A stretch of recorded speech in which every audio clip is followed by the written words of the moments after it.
Au nom du Père et du Fils et du Saint-Esprit. Amen. Marie, Mère de Dieu, priez pour nous pauvres pécheurs, maintenant et à l'heure de notre mort. Amen. Je vous salue Marie, pleine de grâce. Le Seigneur est avec vous. Vous êtes bénie entre toutes les femmes, et Jésus, le fruit de vos entrailles, est béni. Sainte Marie, Mère de Dieu, priez pour nous pauvres pécheurs, maintenant et à l'heure de notre mort. Amen. Je vous salue Marie, pleine de grâce. Le Seigneur est avec vous.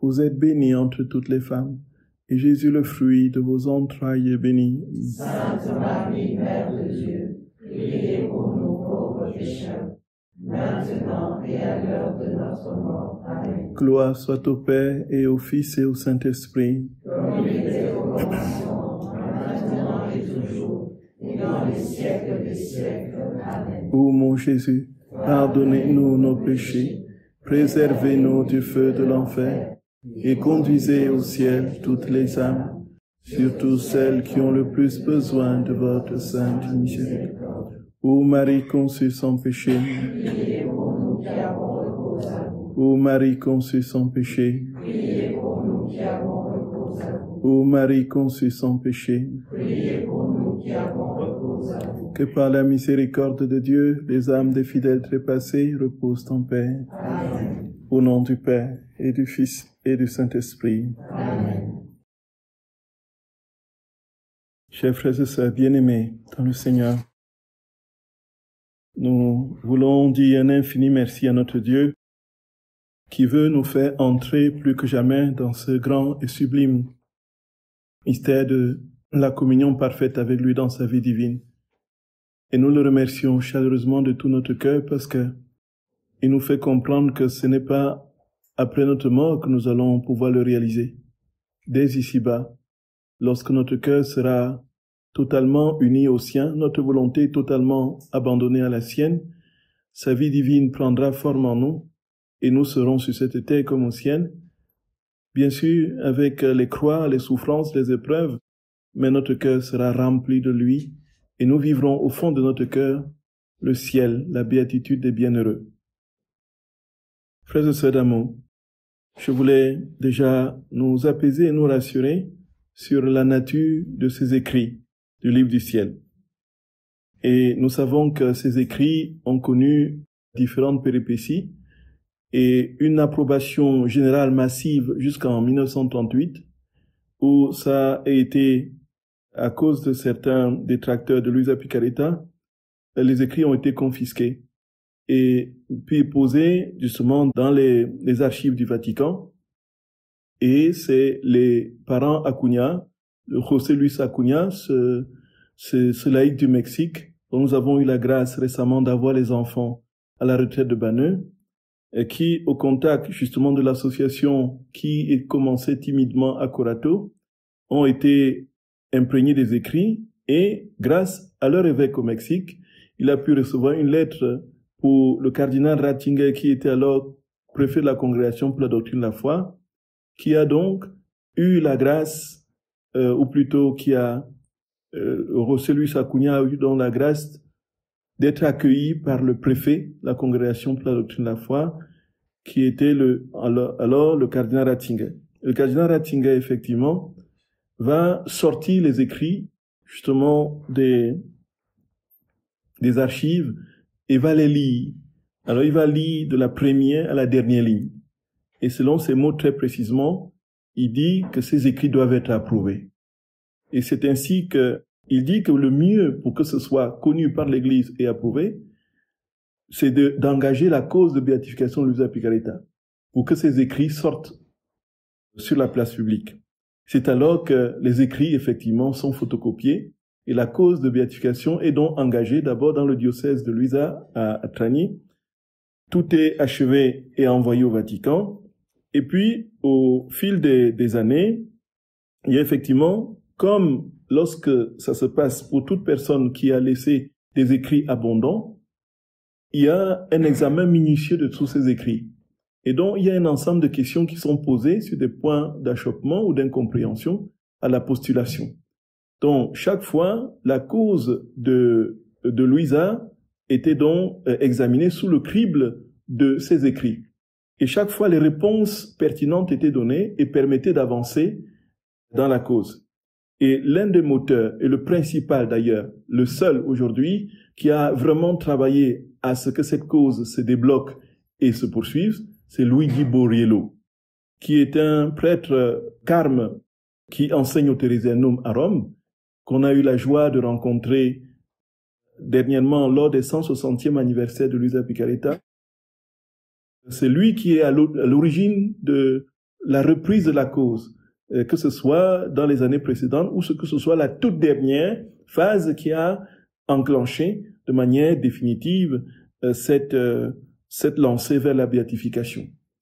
Ici, frères et sœurs bien-aimés, dont les écrits vont donc être définitivement approuvés, tous les écrits, dans une note de la postulation qui est parue en août de l'année dernière et qui déterminait de manière précise les conditions dans lesquelles cette reprise a été faite. Bien sûr, la notification a été faite à la Congrégation pour la cause des saints pour que la suite avance pour ce qui est de la cause, alors que la conférence des évêques de France, ayant appris que la cause avait repris, par le biais du président de la commission doctrinale de cette même conférence, va poser la question à Rome pour savoir qu'est-ce qu'il en est très précisément, puisque la cause était suspendue en 2019. Ici, frères et sœurs bien-aimés, une lettre lui est envoyée par le sous-secrétaire de la congrégation du dicaster pour la doctrine de la foi pour lui signifier qu'il n'y avait aucune erreur dans les écrits de Luisa Picaretta et que la cause est donc désormais définitivement engagée. Et c'est cette lettre-là que je vais vous lire très rapidement. Excellence, dans une lettre datée du 30 octobre 2024, vous avez demandé à ce dicaster, en votre qualité de président de la commission doctrinale de la Conférence des évêques de France, quelques éclaircissements supplémentaires concernant les écrits de la servante de Dieu, Luisa Picaretta. En réponse à votre demande, j'ai l'honneur de vous informer ce qui suit. Comme vous le savez, au mois de juin 2024, ce dicaster a accordé son nulla osta pour la poursuite de la cause de béatification et de canonisation de la servante de Dieu Luisa Picaretta, ne constatant aucune erreur doctrinale dans ses écrits, de nature à en empêcher la divulgation. On ne peut pas être plus clair. Aucune erreur doctrinale dans ses écrits, de nature à en empêcher la divulgation. Donc, si vous entendez des personnes aujourd'hui qui disent que, oh, il y a des erreurs, ou il y a, si on n'aime pas Luisa Picaretta, ou ceci, on dit que c'est votre opinion. Voyez? C'est votre opinion. C'est pas l'opinion, c'est pas la position de l'Église. Aujourd'hui, tout est acté. Donc, le débat est clos. Et puis, le chien doit aboyer, va aboyer certainement, mais la caravane passera. Vous voyez? Donc, ça c'est déjà pour nous assurer. Et puis, deuxième paragraphe, il dit, après la mort de Luisa Picaretta, il y a eu une prolifération incontrôlée de ses écrits, souvent traduits et manipulés avec des interprétations hétérodoxes, et de mouvements, associations et groupes de divine volonté caractérisés parfois par une dévotion inconsidérée à la servante de Dieu se sont répandus dans le monde entier. Donc, il y a ici un obstacle, effectivement, qui a été très présent dans la réticence première de Rome. Simplement, des personnes qui, n'ayant pas la connaissance, la compréhension juste de ces écrits, et surtout, étant porté par l'ennemi de tout bien qui veut immédiatement, une fois qu'on a des choses merveilleuses devant soi, s'en emparer pour sa propre gloriole, ont forgé et tissé des doctrines hétérodoxes au-dessus de la vérité, et donc se sont progressivement ainsi coupés de l'Église. On connaît ce groupe célèbre des États-Unis qui pratiquement disait que bon voilà, puisque Jésus habite en moi, et que la divine volonté est en moi, et que tout est en le Christ est en moi, et que je participe à la nature divine, je n'ai plus besoin d'aller à l'Eucharistie. Vous voyez. Donc ils ont été bannis, et naturellement, une fois, j'ai appris récemment qu'ils se sont repentis, ils sont revenus, l'évêque leur a accepté, les a acceptés de nouveau. Et maintenant, troisième petit paragraphe. Donc, voici les conditions dans lesquelles les écrits désormais doivent être publiés et lus. Afin d'éviter le danger d'une interprétation trompeuse de la spiritualité de la servante de Dieu, ce dicaster a recommandé aux postulateurs de la cause, en collaboration avec l'archevêque de Trani, Barletta Bisseglier, de veiller avec soin à l'édition officielle, typique et critique des écrits de Luisa Picaretta, avec une introduction ou une préface appropriée et avec des notes correspondantes mettant bien en évidence l'importance de l'amour miséricordieux de Dieu et expliquant certains passages ou représentations particulières qui sont influencés par le langage de l'époque et le contexte culturel dans lequel Luisa a vécu. Effectivement, quand on lit les écrits, il y a des passages qui peuvent nous heurter. Par exemple, quand on voit un Jésus qui veut châtier, qui veut punir, qui veut... Bon, on voit bien, on est dans un contexte où on a une conception très brûlante de la justice de Dieu. Une présence, une conscience d'un Dieu qui, nous avons vu même dans notre éducation, on a eu, pour certains de nos parents, qui disaient, bon, en fait, Dieu va te punir, Dieu va te punir. Bon, on est dans un contexte comme celui-là. Et donc, lui a écrit avec les mots de son époque, avec le langage de son époque. Et donc, le dicaster demande qu'il y ait des notes de bas de page pour spécifier que ce langage est en lien avec, n'est-ce pas, l'époque, et que ça n'a absolument rien à voir avec le contenu de la doctrine qui, elle, est sans aucune erreur. Voici, frère Bien-Aimé, il dit non, il y aura une édition typique et critique. Et selon nos informations, donc, ça va très bientôt paraître toute cette édition puisque l'association de Corato travaille de manière rigoureuse à la publication de ces écrits qui va bientôt, dans 2 ans, on nous a dit, peut-être si tout va bien, on aura tous ces écrits disponibles, l'édition typique critique officielle. Donc encore une fois, c'est l'association de Corato qui se charge de ça. C'est l'association de Corato qui travaille à cela, et rien ni personne d'autre. Voyez, frère Sedamo. Et c'est pourquoi nous sommes en lien avec Corato de manière étroite, et nous travaillons main dans la main. On fait tout pour que tout soit dans l'Église comme la postulation le demande, pour que l'ennemi n'ait aucune prise. Parce que si vous vous mettez hors de l'Église, à la suite d'un Manitou, quelqu'un qui a la tête haute et qui se place au-dessus de la mêlée et qui dit c'est moi qui connais, c'est moi qui enseigne, c'est moi qui vais...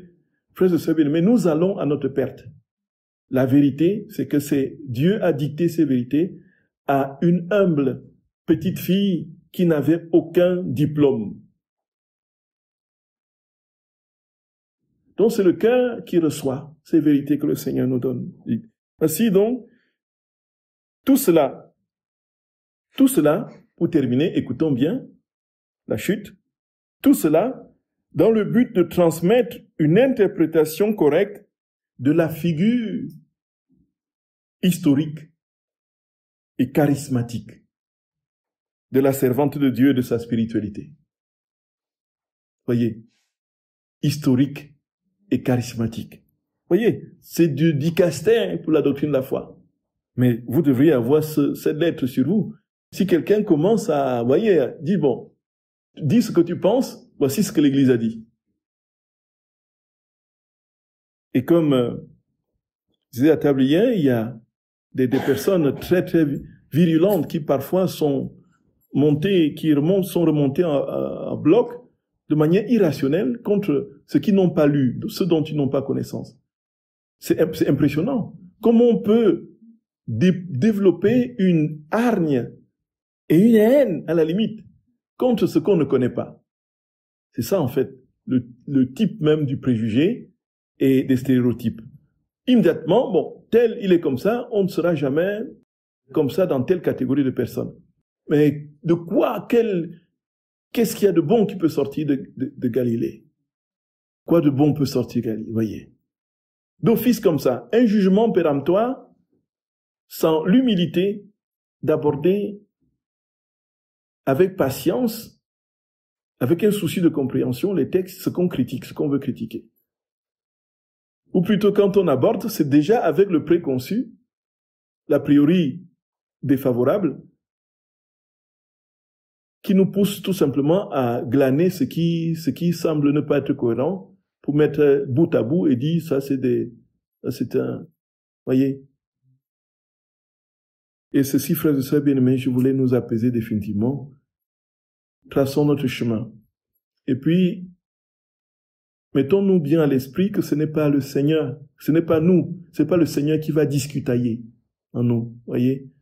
Lui, il va garder le silence en nous et il va prier.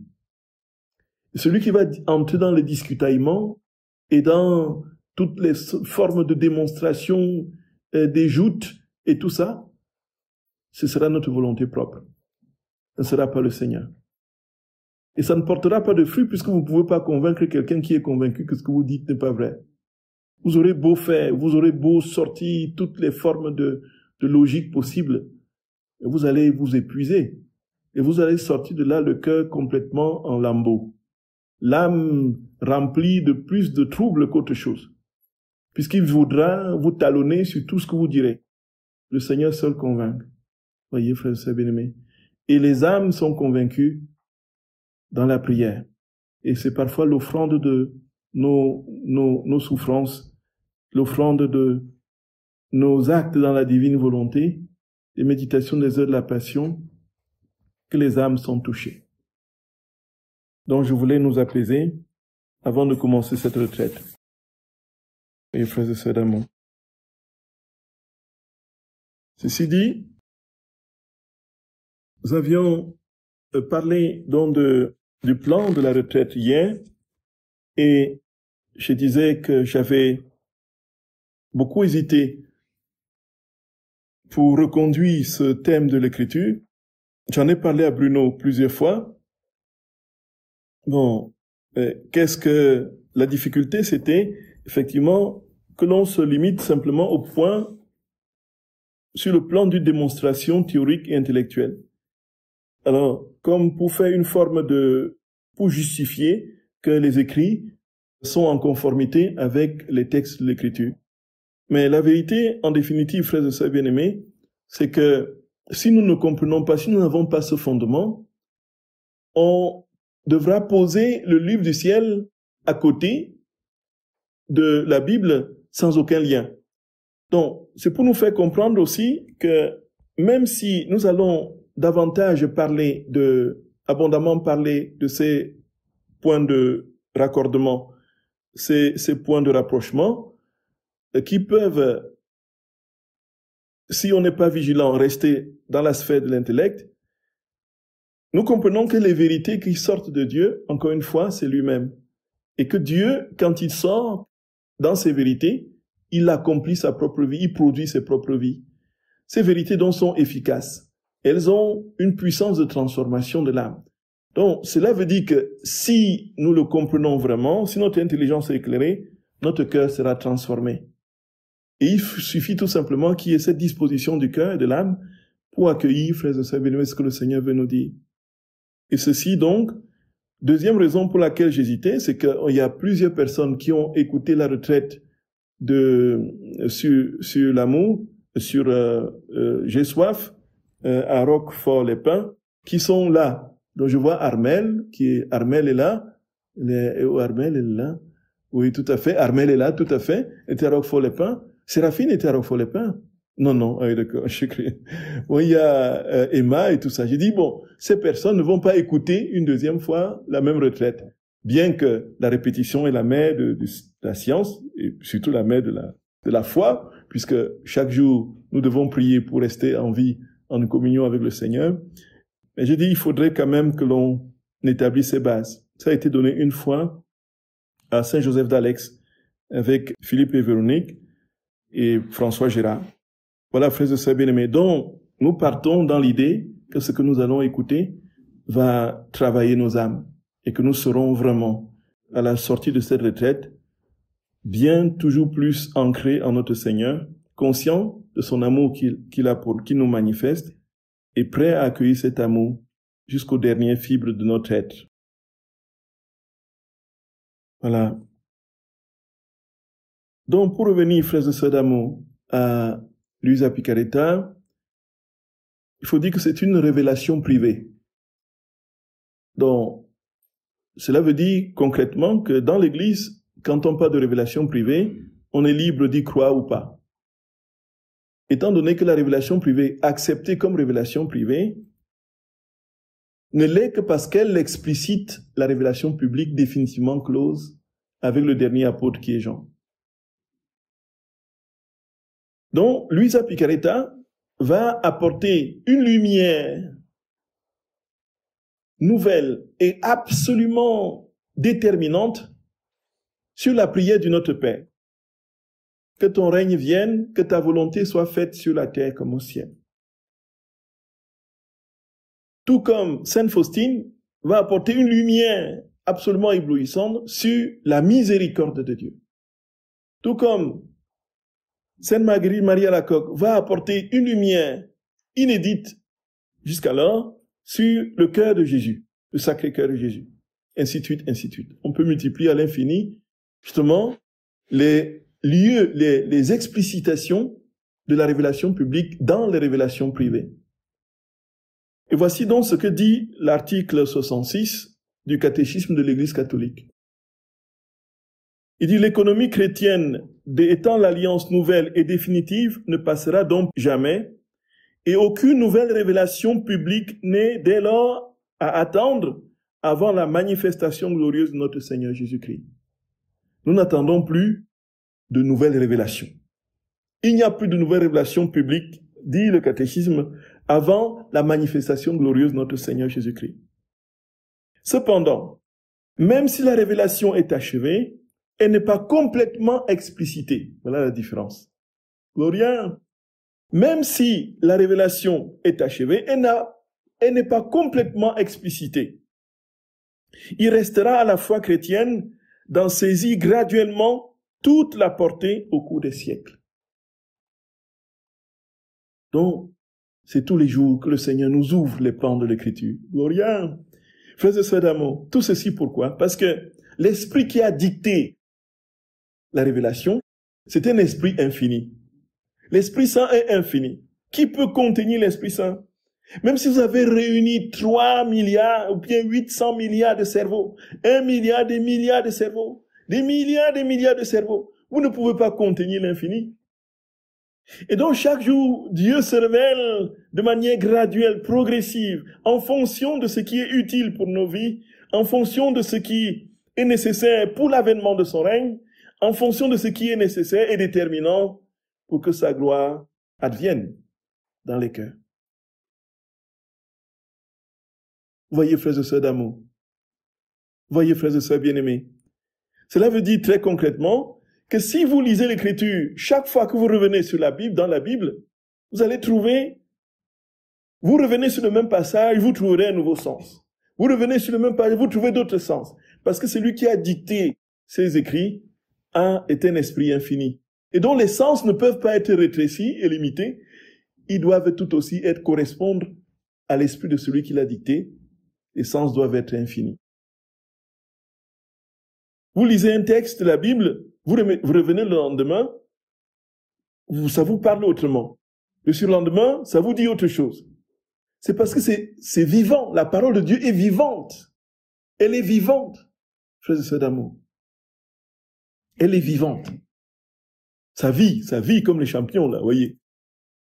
Le kéfi.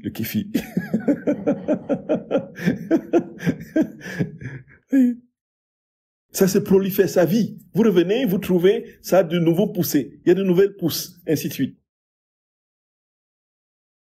Voilà. Il dit,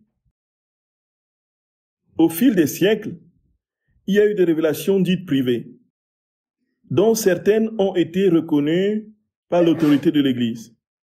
Elles n'appartiennent cependant pas au dépôt de la foi.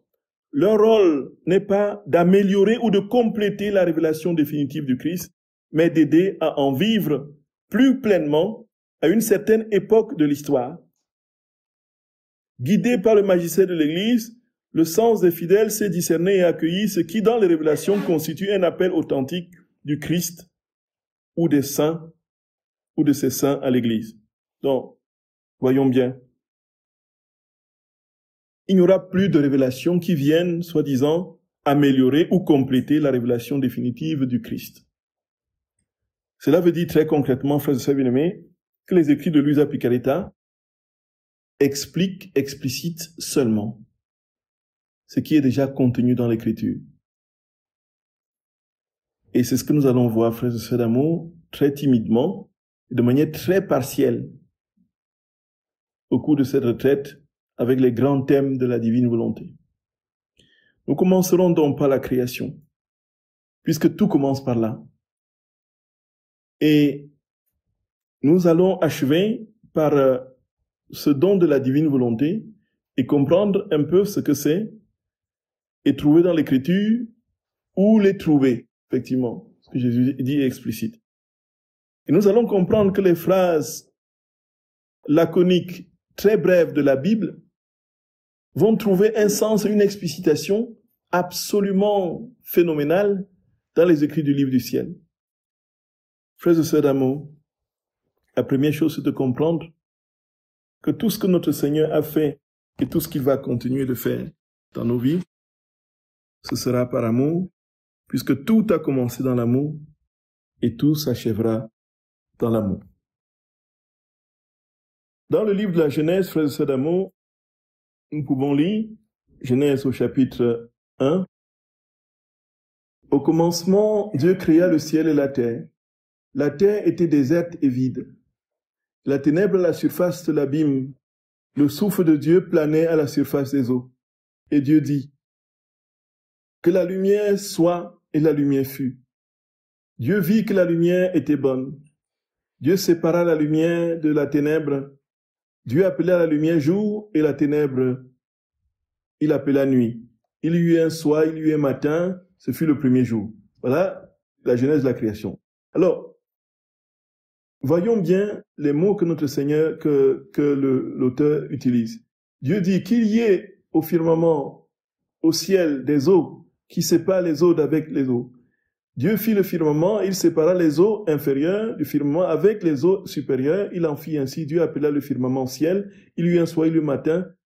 Dieu dit, donc, ainsi de suite, il s'amuse, il continue. Voilà. Dieu dit que les eaux inférieures au ciel s'amassent en un seul lieu et que le continent paraisse. Il en fut ainsi. Dieu appela terre le continent. Il appela mer l'amas des eaux. Dieu vit que cela était bon. Donc nous allons voir par la suite que chaque fois, il est dit, il vit que tout cela était bon. Il vit que tout cela était bon. Il vit que tout cela était bon. Il vit que tout cela était bon. Alors, ce qui nous saute aux yeux d'emblée, c'est qu'il ne dit pas, il vit que tout cela était bien. Voyez, tout cela était bon. C'est plutôt bon qu'il utilise. Alors, qu'est-ce que ça peut vouloir dire, frères et sœurs bien-aimés? Et ce que nous allons comprendre de manière absolument lumineuse avec Luisa Picaretta, c'est que ce n'est pas de l'ordre de la perfection comme telle que Dieu fait les choses. Il vit que tout cela était bien, tout cela était parfait, tout cela était nickel, tout cela était sans aucun problème. Voyez un peu. Mais tout cela était bon, c'est toujours en relation. Tout cela était bon pour qui? Tout cela était bon pour quoi? Voyez un peu. C'est toujours dans la relation, dans l'utilité. En fait, nous comprenons que tout cela était bon pour l'homme. Et Jésus dit à Luisa Picaretta, frères et sœurs d'amour, gloire à toi Jésus d'amour, que tout, de l'infiniment petit à l'infiniment grand, de la petite poussière, de l'atome invisible au microscope, invisible à l'œil nu, jusqu'aux hyper-amalées galaxies, les 13 milliards de galaxies, jusqu'à l'infiniment, tout ce qui peut être méga au niveau du cosmos, tout ceci, c'était toujours en vue de l'homme. C'était toujours pour l'homme. C'était l'homme qui était, au fond, dans le collimateur de l'œuvre de la création. En fait, il fallait que tout ceci existe en vue de l'homme. C'est pourquoi tout cela était bon, et non tout cela était bien, tout cela était parfait. Et si c'était parfait, c'était toujours parce que ça devait être bon pour l'homme. Voyez, frères et sœurs d'amour. Et c'est ici que c'est absolument puissant. Frères et sœurs d'amour, vraiment, vraiment, quand on comprend ces vérités, on se dit, mais comment se fait-il que je sois encore à ce niveau du doute de l'amour que le Seigneur a pour moi? Jésus dit à plusieurs endroits, au tome 20 du 29 octobre 1926, je poursuivais ma ronde dans la création afin de suivre chaque acte de la volonté suprême en chaque chose créée. Et mon toujours aimable Jésus sortit de mon intérieur pour m'accompagner à travers tout l'espace de la voûte des cieux. Et arrivant à chaque chose créée, Jésus avait des sursauts de joie et d'amour. Puis, en s'arrêtant, il me dit, « Ma fille, j'ai créé les cieux et j'ai centralisé mon amour pour l'homme dans les cieux. Et afin de lui donner un plus grand délice, je les ai constellés d'étoiles. Je n'aimais pas les cieux, mais l'homme dans les cieux.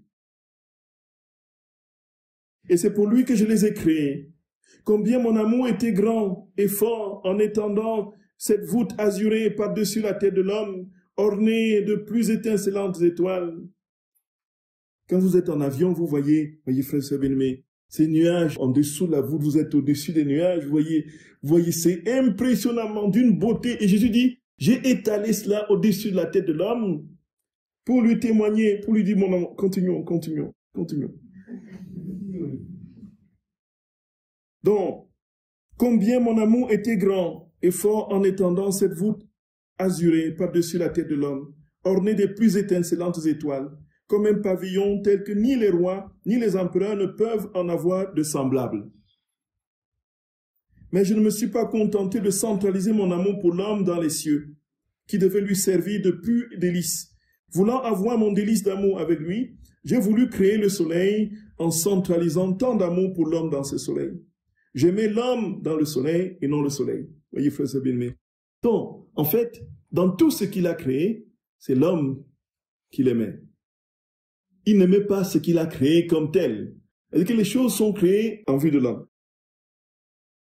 C'est pourquoi j'ai placé en lui un amour de nécessité, parce que le soleil était nécessaire à la terre, ayant asservi les plantes et le bien-être de l'homme. Effectivement, sans le soleil, il n'y a pas de photosynthèse, les plantes ne poussent pas, et l'homme ne peut pas se nourrir, et il meurt. Il n'y a pas de vie sans le soleil.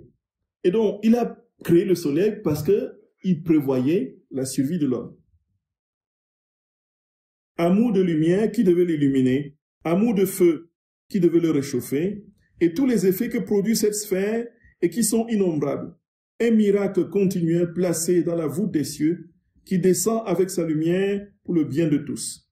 J'ai centralisé tant de spécialités d'amour envers l'homme dans le soleil pour tous les biens et les effets qu'il produit. Oh, si au moins les créatures prêtaient attention à mon amour que leur apporte le soleil. Combien je me sentirais payé de retour pour le grand amour que j'ai placé dans ce divin conteur et porteur de mon amour et de ma lumière, tandis que la volonté suprême opérait en se constituant vie de toutes choses créées, afin de se donner elle-même à travers elle comme vie aux générations humaines. Mon amour, par mon éternel fiat, se centralisa lui-même pour aimer l'homme. Ainsi, dit Jésus, dans chaque chose créée, dans le vent, dans la mer, dans la petite fleur, dans le petit oiseau qui chante, en toute chose, je centralisais mon amour pour que chaque chose puisse lui apporter l'amour. Gloria! Mais pour entendre, comprendre et recevoir ce langage d'amour, l'homme était censé m'aimer. Autrement, toute la création resterait comme muette et sans vie pour elle. Le Seigneur dit, frères et sœurs bien-aimés, dans le vent, dans la mer, dans l'oiseau qui chante, le Seigneur centralise son amour et dit à chacun, voilà, pourquoi il dit, il vit que tout cela était bon. Tout cela était bon, parce qu'il devait ravir l'homme, donner la vie à l'homme, le porter à sa subsistance et l'aider ainsi à reconnaître son Dieu dans la création et à s'abandonner à lui, pour l'aimer comme il aime. Le but, c'est cela. Revenir à l'état premier de communion parfaite avec lui, comme avant le péché. Voyez, frères et sœurs d'amour. Vous voyez. C'est absolument puissant. Absolument puissant.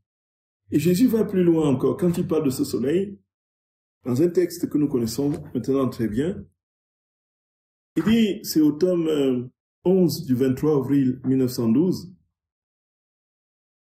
Jésus dit, ma fille, mon amour pour les créatures est grand. Vois la lumière du soleil. Si tu pouvais en extraire des atomes, de chacun, tu entendrais ma voix mélodieuse te dire « Je t'aime, je t'aime, je t'aime ». Tu ne pourrais compter ces « je t'aime ». Tu serais noyé dans l'amour. Je te dis « je t'aime, je t'aime, je t'aime » dans la lumière qui remplit tes yeux. Je t'aime dans l'air que tu respires. Je t'aime dans le sifflement du vent qui berce ton nuit. Je t'aime dans la chaleur ou le froid ressenti par ton toucher. Je t'aime dans le sang qui coule dans tes veines. Mes battements de cœur disent « je t'aime » à tes battements de cœur. Je te redis « je t'aime » à chaque pensée de ton esprit. Je t'aime à chaque geste de tes mains. Je t'aime à chaque pas de tes pieds. Je t'aime à chaque mot que tu prononces. Rien n'arrive à l'intérieur ou à l'extérieur de toi sans un acte de mon amour envers toi. Un je t'aime n'attend pas l'autre, et tes je t'aime à toi, combien y en a-t-il pour moi? Voyez, frères et sœurs bien-aimés, Dieu vit que cela était bon. Alors il crée toutes choses pour le bien de l'homme. Et tout dit l'amour de Dieu pour l'homme. Il dit « je t'aime dans le vent ». Je t'aime. Imaginons comment notre regard va progressivement, au contact de ces vérités, changer sur la nature, changer sur les éléments. Quand nous nous plaignons « oh, il fait très chaud, oh, il pleut, oh ». Là, on n'a même pas l'occasion d'organiser notre barbecue comme on a prévu, parce qu'il pleut. Oh, il y a ceci, oh, nous voyons que ici c'est un regard vraiment limité à nos passions, à nos misérables passions. Nous sommes très très loin de nous projeter dans l'amour que le Seigneur nous manifeste par ce vent, par cette pluie, par cette chaleur, ainsi de suite. On arrive finalement à ne plus se plaindre. On accueille tout dans l'action de grâce puisque tout exprime l'amour de Dieu. Effectivement, quand les choses deviennent dangereuses et prennent des proportions de catastrophe, c'est que l'homme est quelque part responsable, puisque en travaillant à détruire et à saccager la nature, il a créé ce déséquilibre, il a tout désarticulé, ce qui fait que ce qui était normal dans l'ordre de l'harmonie que Dieu avait établie dans la nature va se déchaîner, va complètement être déréglé et se déchaîner en catastrophe. Et parfois, le Seigneur va se servir même de ces catastrophes pour amener des âmes à lui. C'est assez mystérieux la providence du Seigneur, vous voyez. La providence du Seigneur est assez mystérieuse, frères et sœurs d'amour. Il dit que cette création devait être le reflet du ciel pour permettre à l'homme de vivre pleinement heureux sur cette terre comme au ciel. Donc, Dieu a créé toutes choses pour que nous soyons pleinement heureux. La création devait nous donner la possibilité de vivre sur cette terre déjà comme au ciel, frère et bien-aimé. Tellement tout est rempli dans la création de l'amour de Dieu. Et puis, c'est pourquoi Dieu a introduit toutes ses prérogatives dans la création. Il a introduit tous ses attributs, sa puissance, sa douceur, sa force. Quand le vent, un petit vent, vous caresse la joue, c'est la tendresse et la douceur de Dieu. Quand vous voyez les forces impétueuses des mers et des océans, c'est sa puissance. Le Seigneur, dans la création, a posé les attributs, ses propres attributs. Et comment pouvions-nous comprendre cela si nous n'avions pas ces vérités qui nous étaient révélées? On va se limiter au texte dans sa première acception. On ne pourra pas aller plus loin. Simplement parce que nous n'avons pas un complément d'information comme ce que notre Seigneur enseigne à l'usage Picaretta. Et c'est pourquoi, frères et sœurs d'amour, encore une fois, nous lisons la Bible, essentiellement la Bible qui est sur laquelle rien ne sera ajouté, mais nous avons les yeux que le Seigneur nous donne à partir de la divine volonté pour mieux comprendre ces Écritures. Jésus dit qu'il avait fait la terre, il avait créé toutes choses pour que l'homme soit déjà sur cette terre comme au ciel. Il le dit au tome 20 du 1er novembre 1926. Donc, je pensais cela donc lorsque mon toujours aimable Jésus toute bonté sortit de mon intérieur et me dit, « Il est juste que la petite fille de ma volonté sache ce que fait celui qui est à son origine. Tu dois savoir que mon fiat éternel ne remplit pas seulement toute la création et qu'il est la vie de chaque chose créée, mais conserve aussi toutes nos qualités répandues dans la création tout entière. En fait, la création devait servir de paradis terrestre à la famille humaine et devait être par conséquent l'écho des béatitudes et des bonheurs du ciel. Si elle ne contenait pas les joies et les satisfactions de la patrie céleste, comment pourrait-elle former le bonheur de la patrie terrestre? D'autant plus que la volonté étant une, ce qui béatifiait et le ciel et ce qui devait rendre heureuse la terre ne faisait qu'un. Si tu veux savoir ce que ma volonté fait dans les cieux, dans cet azur qui apparaît toujours ferme et étendu au-dessus de ta tête, il n'y a pas un point où il n'est pas possible de voir les cieux. De jour comme de nuit, ils restent toujours à leur place. Ainsi, notre volonté garde étendue notre éternité, notre fermeté qui jamais ne change. Elle demeure toujours en parfait équilibre sans jamais changer à cause des circonstances. Et en aimant et glorifiant notre éternité, notre être immuable, elle rend la terre heureuse et dit à l'homme, « Regarde, et prends comme modèle les cieux qui sont toujours étendus au-dessus de toi.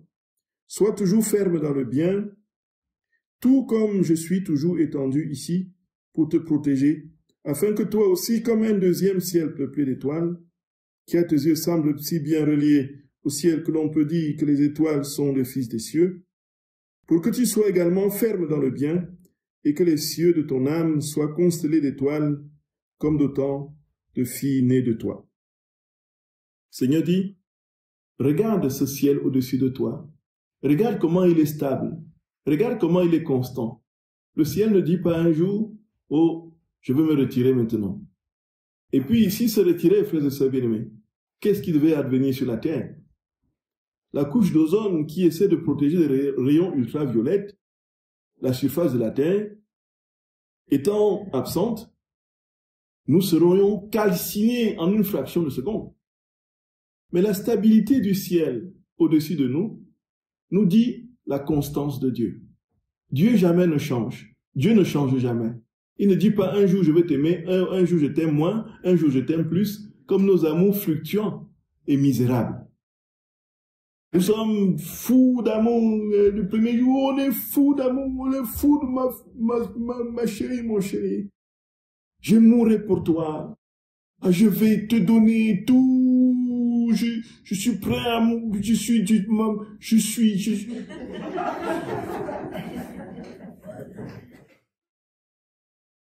On va devant le maire, et puis on célèbre un mariage hyper puissant et pompeux. Et puis on invite la télévision, on demande la bénédiction du pape. 2 ans après, fait, je ne t'aime plus. Et puis, c'est impressionnant, frères et sœurs, c'est impressionnant. C'est des amours humains.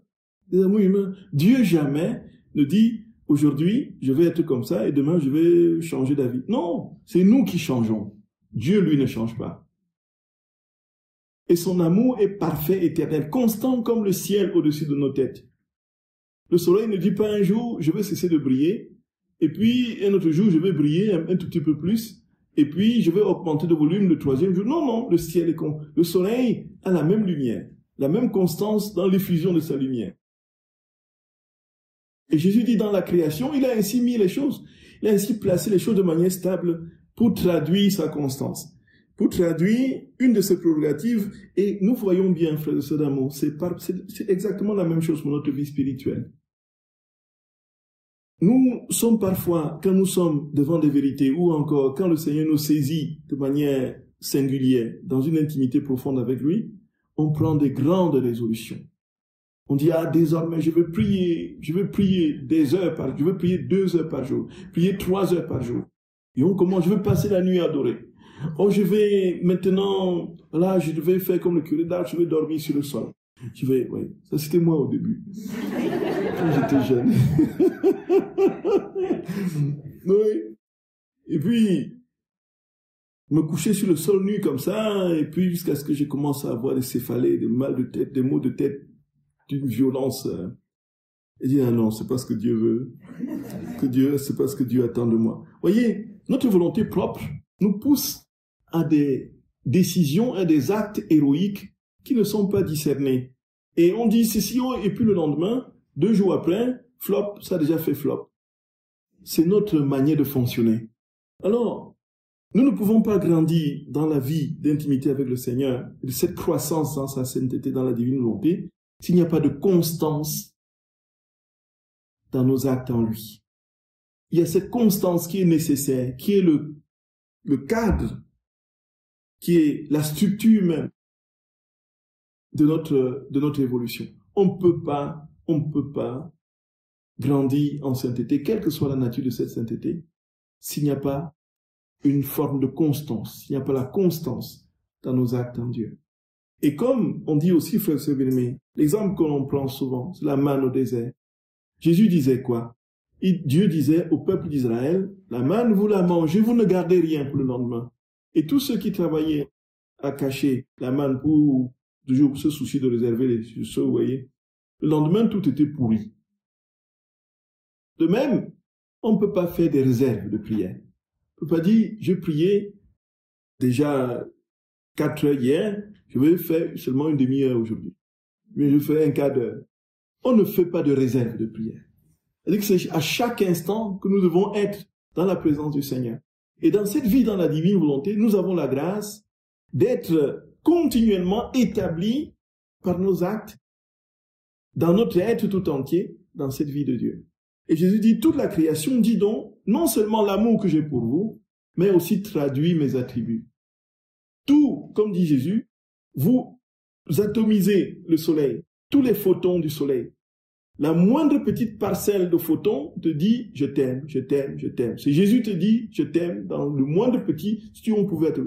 Et en même temps, il te dit, fais comme le soleil, qui n'a jamais changé d'orbite, qui est toujours dans la constance de donner sa lumière. Fais comme le ciel étoilé au-dessus de ta tête, qui continue à te protéger et qui ne change pas, et qui continue à te consteller d'étoiles, que tes actes se constituent en ces étoiles dans le ciel azuré de ton âme. Voyez, frères et sœurs d'amour, et ça change tout. Et plus personne ne peut dire, Dieu ne m'aime pas, je ne suis pas aimé du Seigneur. Tout simplement, frères et sœurs d'amour, parce que même si nous avons été trahis par tout le monde, même si nous sommes dans une maladie, pris par une maladie incurable, même si nous sommes dans le désespoir le plus parfait, la ténèbre de minuit, nous allons toujours entendre un oiseau chanter. Nous allons toujours entendre une cigale qui va, vous voyez, faire son bruit là, comme ici. Et c'est Dieu qui nous dira, je t'aime. C'est Dieu qui nous dira, je t'aime. Je t'aime. Je t'aime. C'est puissant, frères et sœurs d'amour. C'est puissant. C'est puissant. C'est puissant. Je vous salue Marie, pleine de grâce. Le Seigneur est avec vous. Vous êtes bénie entre toutes les femmes. Et Jésus, le fruit de vos entrailles, est béni. Sainte Marie, Mère de Dieu, priez pour nous pauvres pécheurs, maintenant et à l'heure de notre mort. Au nom du Père et du Fils et du Saint-Esprit. Amen.